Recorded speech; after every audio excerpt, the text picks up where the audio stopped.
Are you losing profit due to constant callbacks and missed deadlines? Are you constantly having to fill in the missing pieces in the work your team failed to complete? If you're struggling with leadership and time management and just can't seem to establish a good working environment and culture, then it's time to level up your leadership with proven steps that will help you create structure, order, and control that last the life of your business. I'm Anthony Kapkin, editor of Electrical Business Magazine and today's moderator. Welcome to Contractor or Babysitter. It's time for structure, order, and control. Brought to you by Electrical Business Magazine and Profit for Contractors. Your coach, Andrew Houston, is the owner and founder of Profit for Contractors. He's been coaching trades business owners for nearly a decade, helping them improve their business skills so they can achieve their personal and business goals. You can see his columns, tradie tip videos, and recordings of past webinars at ebmag.com. And with that, I'll hand it over to Andrew Houston. Andrew. Hey, Anthony, thank you so much for the awesome intro. I'm really excited for today's session. As you know, today's topic is all about getting control of your team, and really how to become a leader for your team's needs in order to stop the babysitting and really to get you to be the owner, to be the leader that you're meant to be. So I've been in your shoes, okay? I've owned a contracting company, operated, sold a contracting company successfully. In fact, I'm still a licensed industrial controls electrician, though I haven't practiced in years. So I know what it's like to feel like you're in complete chaos all the time or some of the time. Maybe it's because your crews don't listen. Maybe it's because things just get missed. You get callbacks. Maybe these callbacks and driving from site to site to find out what the guys are doing and where they're at is driving you nuts. So my goal for this webinar is really simple. I want to provide you guys proven strategies that not only work for me, but for dozens and hundreds of other contractors out there, being our clients or people that have attended these webinars. And these contractors are not just one type of contractor. This is any type of contractor: electrical, GC, it could be mechanical, home builders, renovators from coast to coast. Okay, so it doesn't matter what size of team you've got. It doesn't matter where you're at with your contracting business. These strategies we're going to cover off today are going to work. We're going to show you guys how to lead meetings with more optimal effectiveness and have more control than ever before when it comes to dealing with your crews, dealing with the office, dealing with the whole team, okay, top to bottom. Now, this is something that I teach my clients, so pay close attention here. I believe there's 3 core pillars that have to be in place for any contracting business to be able to move forward and to be able to scale beyond just the owner.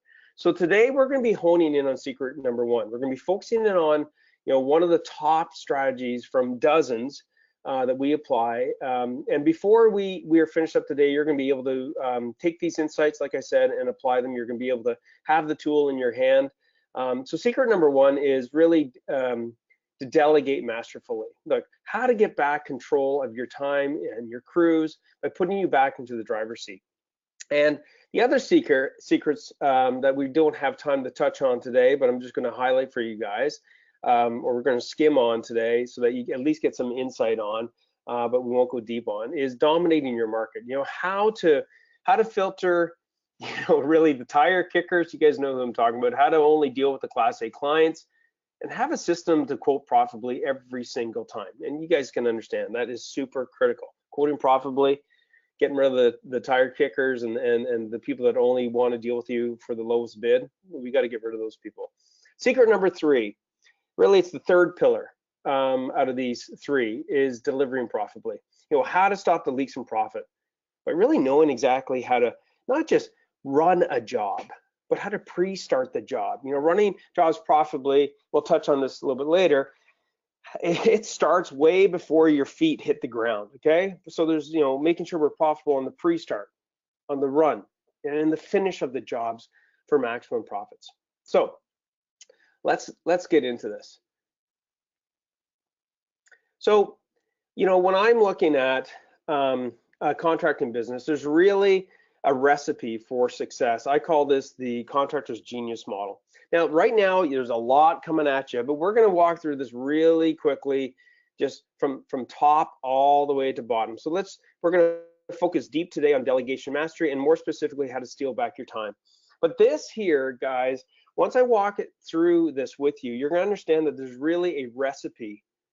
So there's many different aspects of running a contracting business, but if you don't fix the things in the right order, same as building a house, right? Try to put the truss on before you've done the foundation, you're not going to get what you want, okay?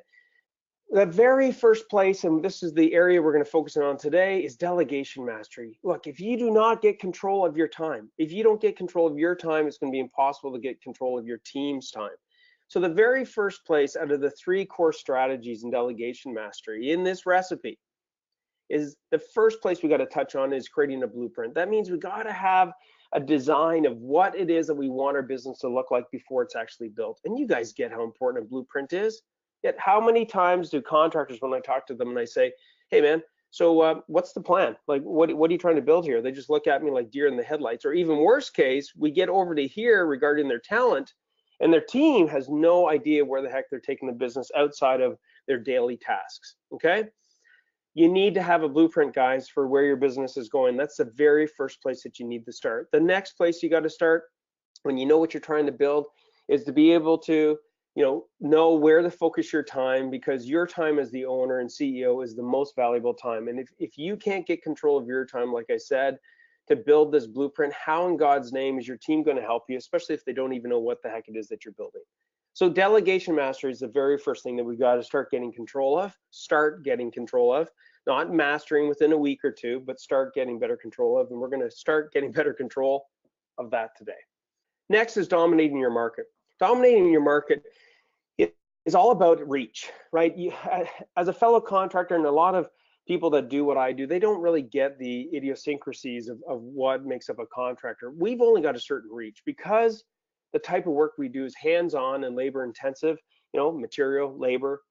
There's only certain distance that we can do our job, 50-kilometer radius, 100-kilometer radius, whatever that is, in an effective, efficient way. And within that span, you want to make sure you differentiate yourself beyond just being the lowest price.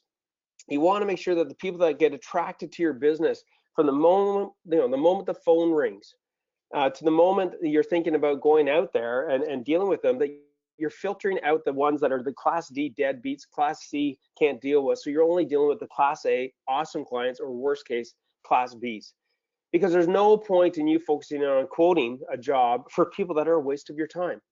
And when it comes to dominating the market, the third strategy is quoting profitably. You want to make sure you got systems for quoting profitably. You want to make sure, and if you don't know what your break-even margin is in quoting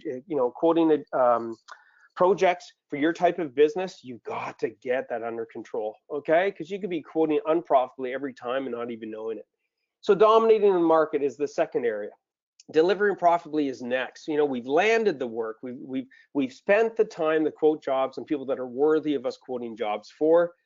And the first area in delivering profitably is we got to have on and off-site systems. We want to make sure that we got systems in the field and in the office so they're working like a well-oiled machine, okay? If the office and the field are disconnected, I guarantee you are losing money and you are not in control, okay? So you got to have systems on the field and off the field, okay? In the office and out in the field. Second area you got to look at is predicting profits and cash. Look, your cash is king. You've probably heard it. You've got to be able to have the ability to forecast your cash flow. Otherwise, you're not going to know in those peaks and valleys if you can even survive, okay? And you might not even see disaster coming until it's too late. And you also might not be able to know the business is growing and where it's headed to be able to forecast your growth. Okay, forecasting your growth is the third area in delivering profitably. If you can't forecast your growth, you'll never be able to constantly update your blueprint. Let's face it, your blueprint is going to change in your business as the business evolves. So this recipe goes round and round and round. Now, you probably, as I've gone through this, for most of you, your genius model, as far as if you were to rate it, we do this, I'll show you guys how you can get more help later on. You want to be able to highlight the reds, the yellows, the greens of opportunity, okay? Red doesn't mean it's absolute disaster, just we want to look at it in an optimistic way and say, hey, we can fix that, okay? So, you want to be able to make sure that we can move towards turning those things into green. And that's where we want to head. So, just one area at a time, turning from a red to a yellow, from a yellow to a green is what we want. And once you outline this contractor's genius model, if this is red, then that's the first place that you've got to start. Okay, so don't worry if it feels like there's a lot here to touch on.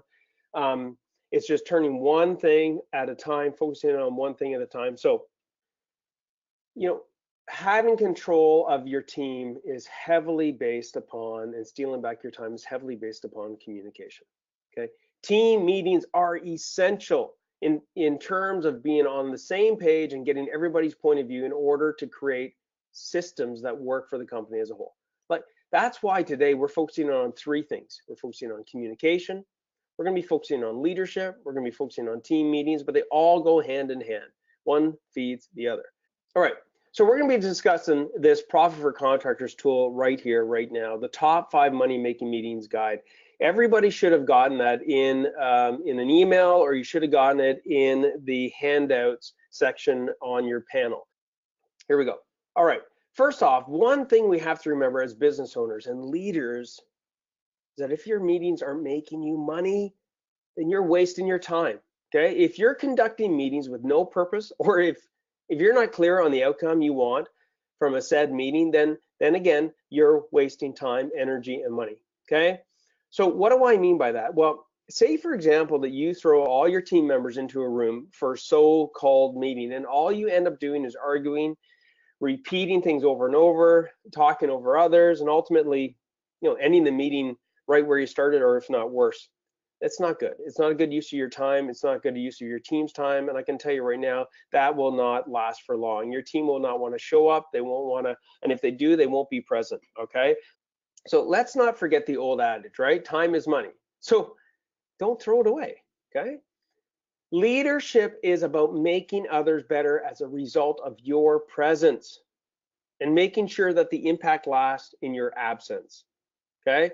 So you want to show them how to, what you want to show them great leadership so that whether you're there or not, that leadership continues. It's not just something to think about, it's something that we have to do.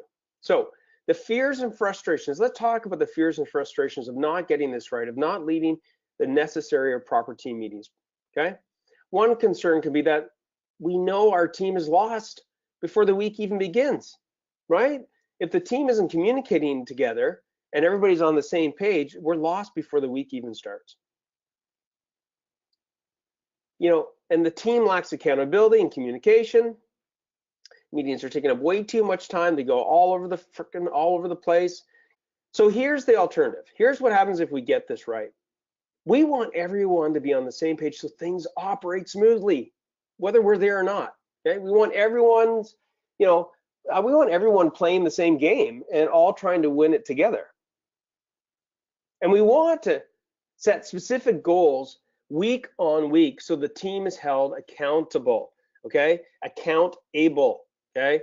That way you can either reward for achieving the goals or discuss the consequences of why things went wrong, what happened, and what do we got to do to improve them.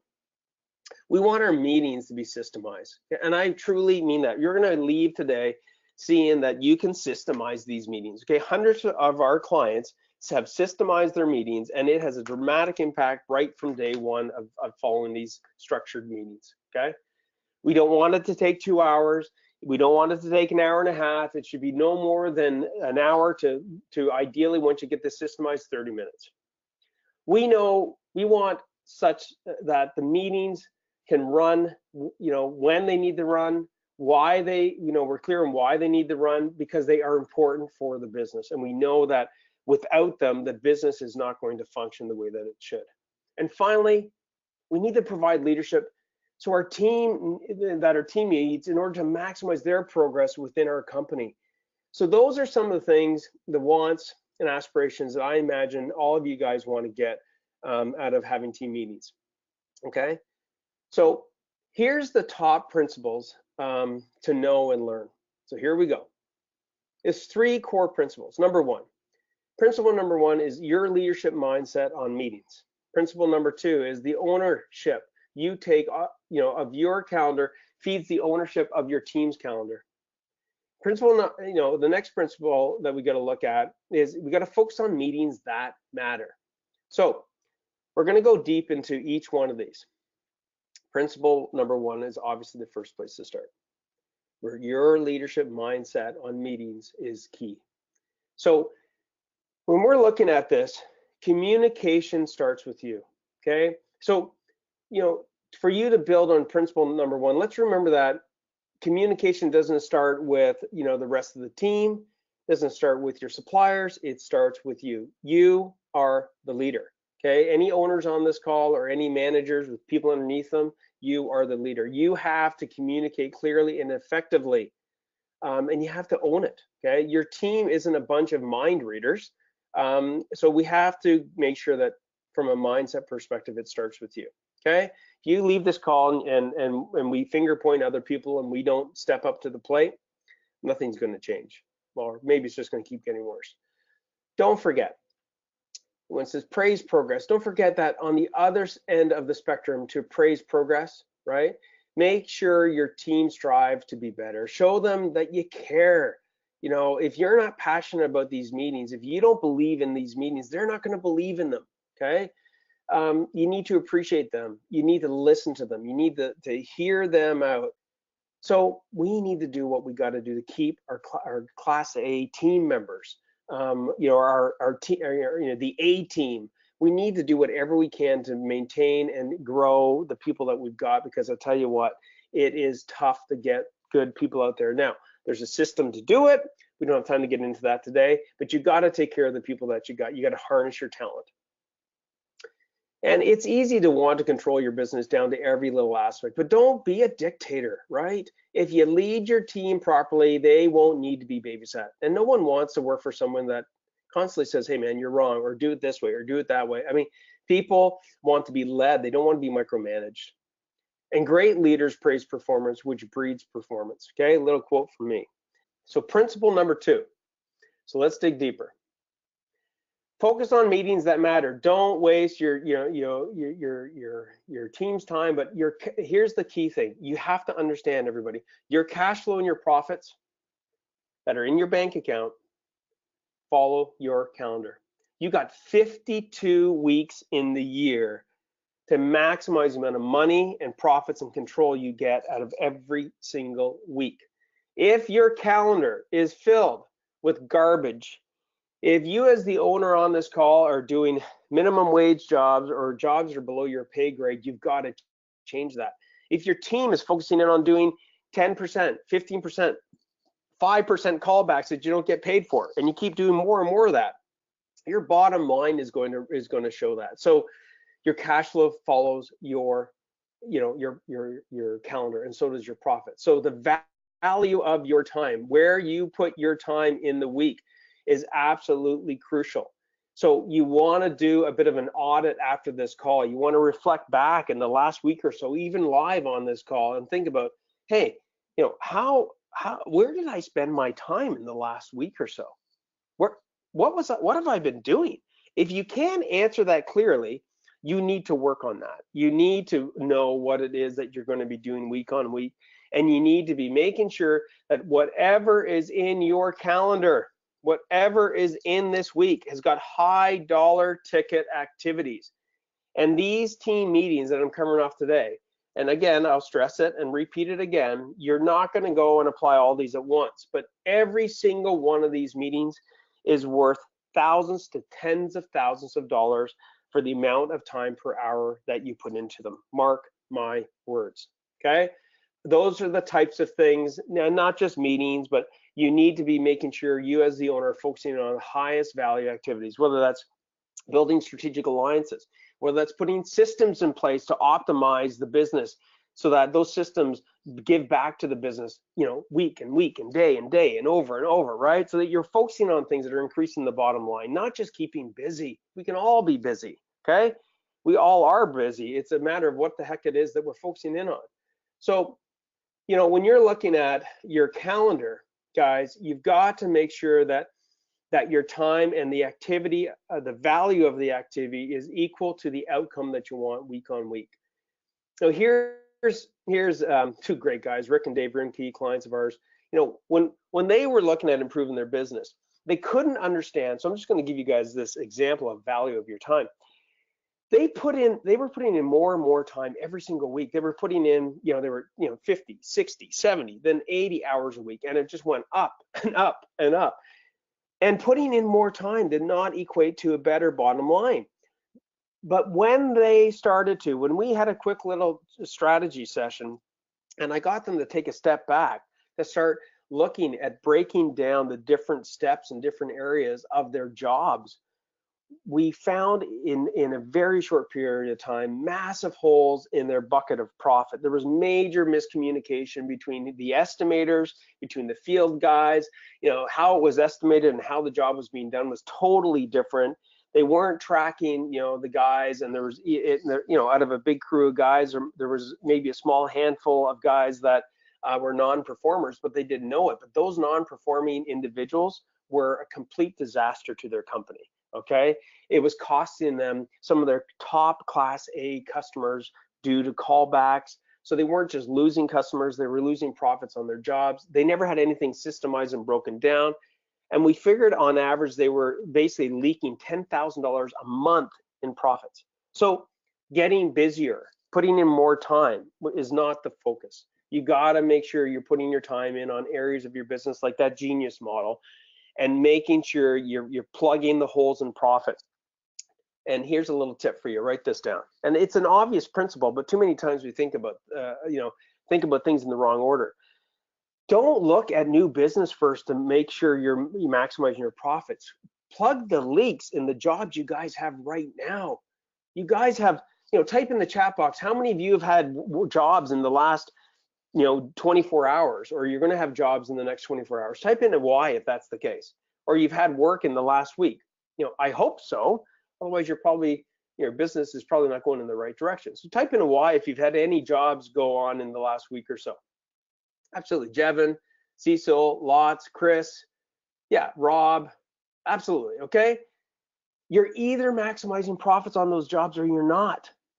And not having and maximizing team communication is one of the easiest ways to start plugging those holes in profits. Okay, lack of communication is one of the quickest ways to lose profits, hands down, and that goes hand in hand with a lack of leadership. Principle number 3. Let's get deep. Let's get deep fast. So principle number 3: focus on meetings that matter. Here we go, team. Top 5 money-making meetings tool. Okay, this is gold. Okay, so there are 5 key activities, 5 key meetings that we've got to nail. And this is what happens. This is just getting one of these meetings going well. I don't know if you guys, what area you're in. I don't know the name of your business, but here's Scott McDonald from Dean Lane Contractors. When we were able to put just this Monday morning meeting in place, the first one that I'm going to get into with you guys, he accounts for almost a 4% increase on his bottom line, because resulting from having these meetings and systemizing these meetings. And now these meetings, these Monday morning meetings, okay, are not even ran by him. They are ran by his project managers. I mean, which is really where we want to go as we scale and grow this business. We just don't want to do things that work for us. We want to do things that work for others that can repeat it. Okay. So now you might be going, oh my God, $100,000. There's no way. Well, you got to keep in mind, right? This is a multi-million-dollar contracting company, but the results he got as far as his 4% repeatable over and over and over only took about 2 to 3 weeks to actually do, because he put structure to it. So let's get into that particular one right now. So I'm handing this to you. This is a key, like to a vehicle. I'm handing you a done for you tool that you guys can run with come this Monday coming up. All right. So when we're looking at this, we need to know who is it that needs to be at it, when, where, the duration, but we need to understand first and foremost the purpose. So we need to determine the results on the Monday morning meeting that we need for the week. Picture that every week is like getting on the field playing a game of sports. Okay, you hit the reset button. It's Monday. You sure as hell better define what the definition of success is for your team clearly. Otherwise, how would they know what they got to do to win? Look, we've got to make sure we review the previous week's progress and challenges. If you don't stop to look back, you're never going to be able to properly look forward. You got to recognize individual team member successes. Yes, team member successes. Trust me. Just like back in grade school, when Johnny or Sarah gets looked upon that, hey, they did a good job, a lot of the other kids want to step up and get the same sort of recognition, right? And so they become better. You want to set current week's goals and targets. Leverage quotes and data, not just how much work you've got, but the quotes and data. Discussing the plan of action of which job, who should be on that job, what are the milestones. Hey, John, I expect you to get this done by Tuesday at noon. Hey, Steve, I expect this to be completed, or we should be at this phase of the job. You need to discuss what defines a win. And each team member needs to acknowledge their role. Okay, so Fred, what are you going to do to get that done? Yeah, do you understand what you got to do? Yeah, I got to go and do this and this. Absolutely, perfect. Off you go. Identify potential challenges right in advance. And now that you're in this team meeting, you've got literally, if you've got 5 people and they each got 10 years of experience, that's 50 years of experience that you're asking to help solve a problem. That's pretty cool, right? Review manpower, right? What work's been done? What's the potential work coming down the pipe? And here's huge. Safety concerns. Yes, we have to touch on that every Monday. So though that meeting is between 30 and 1 hour, and here's a little piece of gold. Get somebody to document this so they can send it out to the team. So there's none of these excuses that, oh, I didn't know what we covered off, or, I wasn't listening. No, we got to eliminate that excuses and apply accountability. So that's the Monday morning meeting, and it is the first meeting that you guys need to put into play. So let me ask you this question. How fast could you guys put this meeting into action? Type in the chat box. Next, baby up, is we got the Monday. Oh, by the way, only start with one. I don't want to hear you telling me that I'm going to start with all these you're covering off if you haven't got them going, because it's going to be overwhelming, and too much change too quickly with a team is not leadership. That's called chaos and a form of dictatorship. Okay. Next is we got to look at Friday reflection meeting. Okay. So after you get the Monday nailed down, we got to look at the Friday reflection. Okay. Now look what the difference is. Is it an hour? No, it's 30 minutes. Why? We're not planning the week. We're just reflecting. And it doesn't need to require everybody, just the key people. Okay. To make sure, how did we do? Did we win the game? Just like in sports. Did we actually score? Did we tie? Do we need to change things? So we got to review the progress of the projects. We got to look at, who worked well, who didn't work well. We got to reflect on what's on track, what's off track, so that, guess what? You're setting up the next Monday morning meeting. So come next Monday, you probably don't need to spend an hour. You can, peel off 15 minutes because you've already started thinking about next week before the week's over. And for all those owners on the call, how awesome is that to go into the weekend with a peace of mind, knowing that, hey man, we are teed up for Monday, right? Pretty good, I hope. After the Friday, these are a couple of other ones. You want to look at the sales team huddle. I'm not going to get heavily into that, but look at guys, sales is huge, okay? And the other thing I got to highlight for you guys, do not mishmash all these into one. You're not going to be having a sales meeting on the Monday meeting, on the Friday meeting. No, that sales meeting is a separate meeting. Now, it might be similar people. It has to be a separate meeting because it's a separate agenda, okay? Then we got the daily team huddle. That goes hand in hand after you get the Monday, then you get the Friday.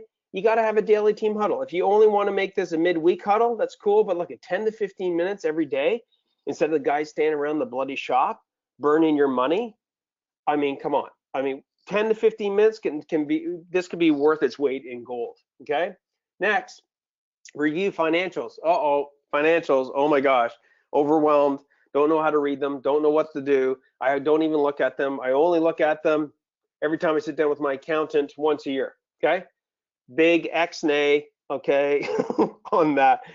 Reviewing your financials, guys, is like playing any sport and looking at the bloody scoreboard after the game is over. That doesn't even make sense. So you need to review your financials. Now, should you do this every week as your coach on today's call? Absolutely. Do you start off like that? Absolutely not. You might want to start feathering this in, maybe monthly, bi-weekly, okay, until you get comfortable with it. But again, I know you guys are busy right now, so we don't want to go and inundate, everybody with a whole bunch of meetings. But at least you know that when you have a review of your financials, that there has to be structure. Okay. Here's the thing, right? You guys can do it the old way. You can do it the new way. The old way, the team's lost. There's lack of accountability, lack of communication, meetings eating up your time, your team's time, and they're not productive, and you don't even know, how to run effective meetings. Or do it the new way, right? Everyone's on the same page. Goals are set.